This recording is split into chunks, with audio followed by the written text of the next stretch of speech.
Life is too short, and there are way too many books and way too many amazing authors for you to read, for you to love, for you to be stuck, forcing yourself to finish something that you hate. To be talking to you, belladonna. Should have taken a break, not an Oxford comma. Take what I want when I wanna.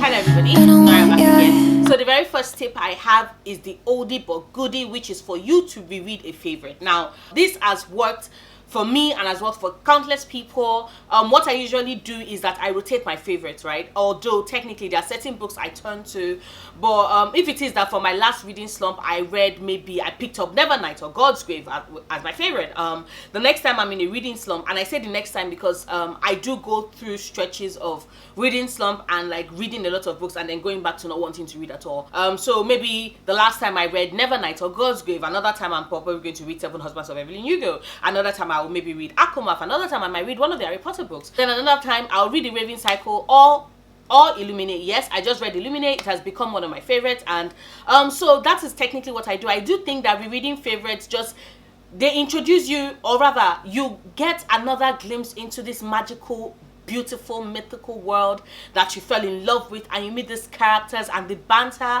makes you happy and makes you laugh, or sometimes make you cry. If it is that your favorite is a sad, very moody, very atmospheric book, like get into that. But you can just pick any of your favorite books and reread them. Usually that can be a very powerful spur into reading more books. Another tip that works for me is to watch a very, very, very terrible, awful adaptation of one of my favorite books or series. Like, an oldie but goodie for me is for me to go back and watch Harry Potter and the Order of the Phoenix. Like, that movie fills me with so much rage.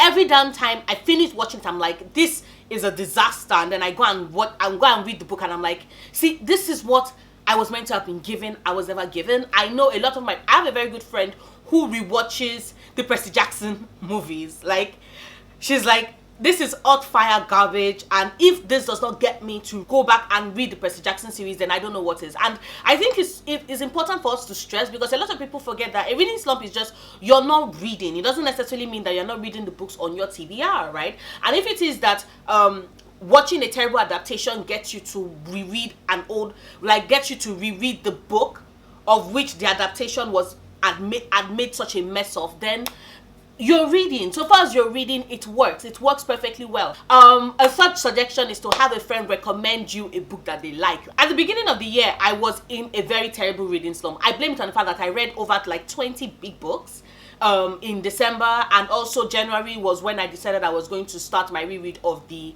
Grisha trilogy, which if you know me, I'm not a big fan of. So yeah, because I wanted to do a reread and then read Six of Crows so that I could read King of Scars when it comes out. I still haven't read King of Scars though, so yeah, there is that. But I remember I was in a very terrible reading slump. I didn't get any reading done in January. February was even worse, and I was just not reading. And then a very good friend was like, do you know what, you should try out Seven Husbands of Evelyn Hugo. You would appreciate the character of Evelyn Hugo. You would appreciate the choices she had to make.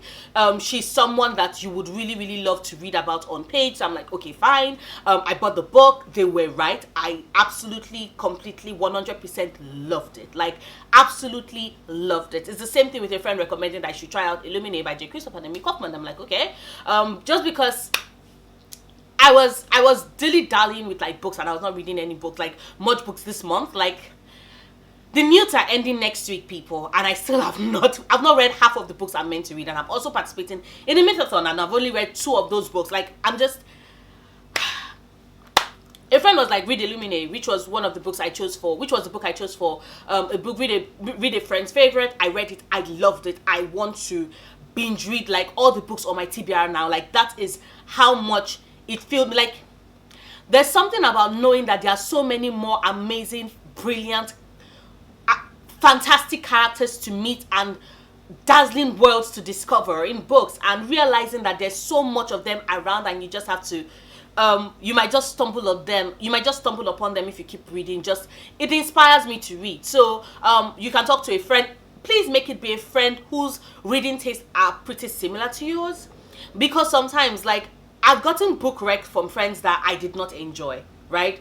And it works okay if I was not in a reading slump. Like if I'm in a reading slump and I go and meet a friend and they recommend a book that I do not enjoy, that it just makes things worse for me. So please reach out to friends, multiple friends if possible. Reach out to friends whose reading tastes are similar to yours and tell them to give you like book recs that you're in, like their favorite books that they've read in the last couple of years, that they can, stake their money, lay down their lives, that you would enjoy.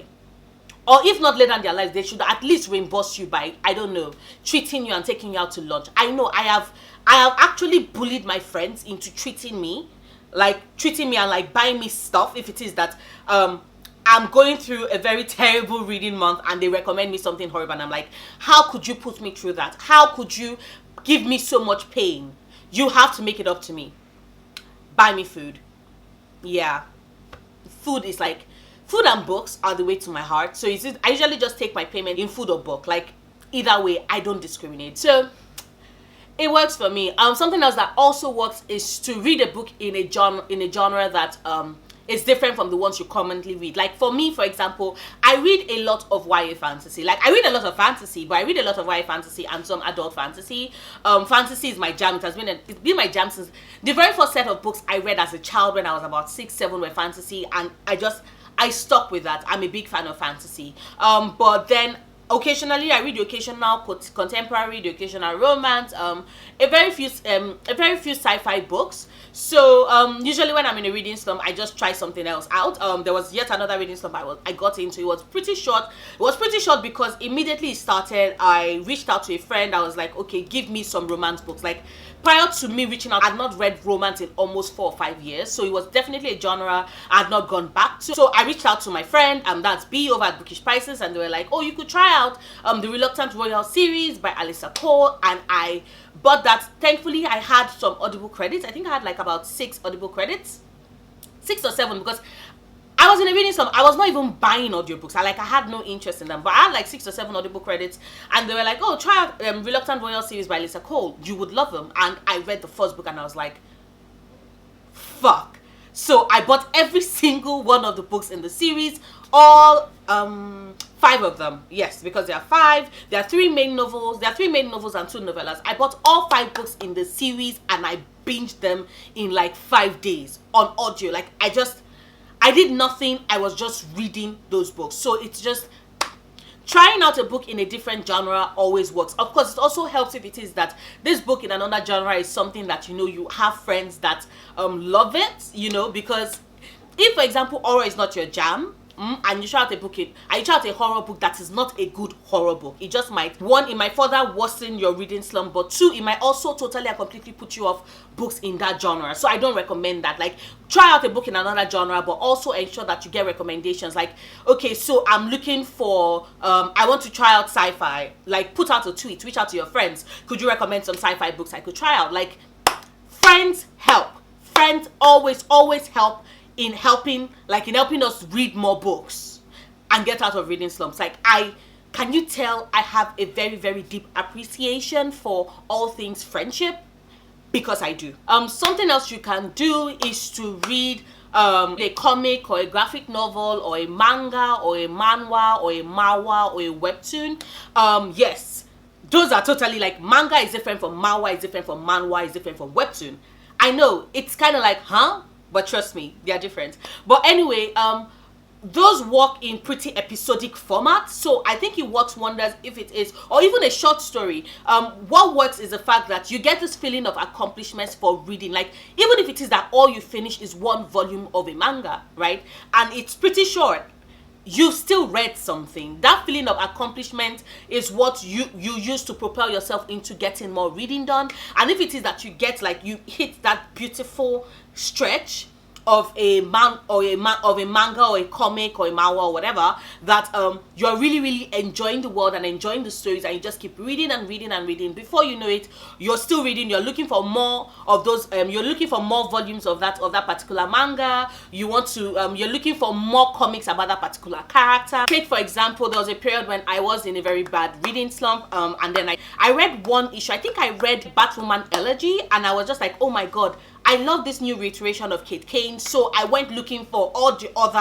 all the other comics, with this present day Kate Kane. So I read New 52 Kate Kane, even though the ending of that was an absolute disaster. I read Rebirth Kate Kane. So reading comics can actually encourage you into going further into more books with these characters, or even finding other comics and even other mangas that these writers and these graphic artists created. For example, reading the Marvel Now relaunch of the Young Avengers, which was done by Kieron Gillen and Jamie McKelvey, for example. After I finished reading that issue of Young Avengers, I immediately moved on to yet another comic that they did, which was The Wicked Plus the Divine, and it further helps. So do not discount that actually working. So just pick up a manga, pick up a comic, pick up a manhwa, read a webtoon online, whichever works for you. Or even a short story, whatever works for you. Just feed off of that feeling of accomplishment that you've read something, and let that propel you into reading more books that you might just be interested in. Something that you could try is to try out a new format. Like, so if it is that all you've read, for example, are physical books, you could try reading ebooks, you could try listening to audiobooks, you could try books with mixed media formats. Like, for example, I really enjoyed the format in which Illuminate story was told. I have a lot of friends who love the format in which the Daisy Jones and the Six was told. That's actually the reason why I picked up the physical copy. You could even with audiobooks, you can try out a full cast audio. For example, Sadie by Courtney Summers is a full cast. I really enjoy, like, that audiobook. Quite an experience. I've heard that the Illuminate casting, the Illuminate audiobooks are divine. It's the reason why for my reread, I'm definitely going to be listening to that series on audio. So it totally and completely works. Trying out a new format, you can't go wrong with that, because you're just experiencing this story in a whole new way, and it further opens your mind, enhances the experience, and it's something to try. You won't know if you've not tried. And if it is that maybe you tried audiobook and all of that, have you tried reading like a comic? Like, if there's a graphic novel or an illustrated edition version of the book, you could try that as well. They might totally work. Something else you could do is to go watch a play or a Broadway production of a particular book. Like, for example, after watching the stage performance of The Secret Lives of Babasegi's Wives, I immediately got the book. Like, I got the book both in the prose format and also got the adapted to a play book version of it as well. Because I loved seeing the way it was depicted on stage, and reading the book again just filled me with those images. I really enjoyed it. I loved it. I always, if you ever get the chance to see a play that is based off of a book you have and you've not read, or even a book you've read and you did not appreciate the first time, or even a book that is a favorite, like I always state, stage plays are fucking brilliant. They're amazing. I had a teacher in secondary school. We were reading Sizwe Banzi is Dead. This was a book for school. We found it boring. It took a while. Like, I didn't find it boring because I love books, I love reading, but I had a lot of classmates that could not stand that book. And then our teacher spoke to the drama department over at the university in my city, and those ones came and did this full-on play, and that was when my mind was open to the brilliance that is stage play. And I think that they are we don't appreciate them enough. It takes so much work to bring something to life in that form, and when you've experienced it, especially when it has been done by professionals, it's something that it's an experience that you will never forget. And it's something I always recommend, especially if I'm in a slump, or when my friend is in a slump, and it's something I'm recommending now. Another thing you could do is to reread a childhood favorite. Now, I know my first point was for you to read a favorite book, but going back and reading stories that you enjoyed as a child just fills you with this, because that was when you were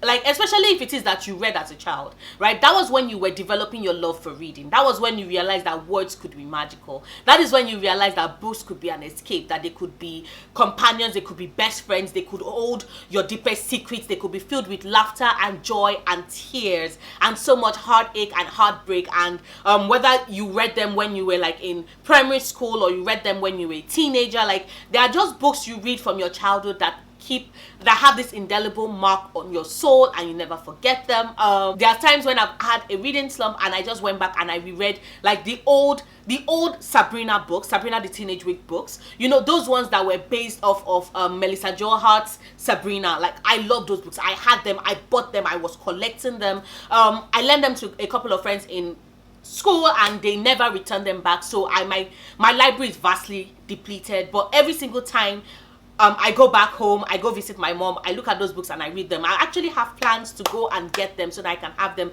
physically present with me here in like Lagos. But it's just, I always recommend rereading a childhood favorite and remembering what that period when books were not a chore, but there were things you really enjoyed.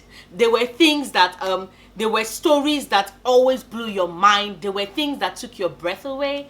There were relationships you rooted for and characters you hated and loved in equal measure. Like going back and remembering those periods and reading those books is just, it works wonders for getting out of a reading slump, trust me. Another tip, DNF that damn book. Like if it is that you're reading a book, right? If it is that you're reading a book and you can see a reading slump approaching, or rather maybe you've been trying to read a book and you dropped it and you're like, okay, I'll go back to it, but blah blah. Do you know what? Just drop it. Don't go back to that book. Trust me. As someone who has read a book she hated that in turn puts me in a reading slump, I am a firm, I rarely DNF books.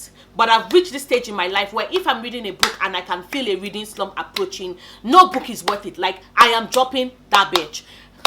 Life is too short and there are way too many books and way too many amazing authors for you to read, for you to love, for you to be stuck, forcing yourself to finish something that you hate. So please DNF it. Whether it is, usually it's harder for me when I'm reading, when I'm participating in a readathon and I'm like, this is my set TBR, but I've learned like, forget set TBR. If a book is not drawing me in, I am dropping it. I might go back to it another time. But if it is that I think that this book has the power to throw me in a reading slump, I'm just going to mentally tell myself that I never picked up that book in the first place. And I'm just going to move on with my life. Like, move on. And finally, the last tip to getting out of a reading slump. Don't force yourself to read. I know you're like, Noria, I'm trying to get out of a reading slump. What the fuck do you mean by do not force yourself to read? Trust me on this. Reading is meant to be fun. It's meant to be fun. It's meant to be an escape. It's meant to bring you joy. And if it is that at that point in time you don't want to read, don't read. Watch a movie, watch a TV show, dance, listen to music, discover new artists, make art. If you don't, even if it is that you cannot make art, do squiggles. Like, look at this. See this piece? I did this. I was in a reading slump. I went to this exhibition with a group of friends. It was meant to be a sand painting thing. Like, yes, there was this brilliant artist who did amazing artwork with colored sand, right? With colored wet sand. And she just gave us a couple of bags and we're like, oh, we should just, you know, just do stuff, be messy. And I created this. There is no rhyme or reason, but I actually did have a lot of fun making this. And this is a piece of art I made and I had framed because I was very proud of myself. And it also reminded me that other things can bring me joy. And sometimes what you need is a break. Sometimes what you need to do is make art that makes no sense to other people but brings you joy. Sometimes it's to play video games. Sometimes it's to binge watch an entire TV show. Sometimes it's to go watch movies. Like, do whatever you need to do that makes you happy. And if it is, once again I repeat, if it is that you just can't kick that reading slump, give yourself permission to stop reading. My strange addiction, my doctors can't explain my symptoms.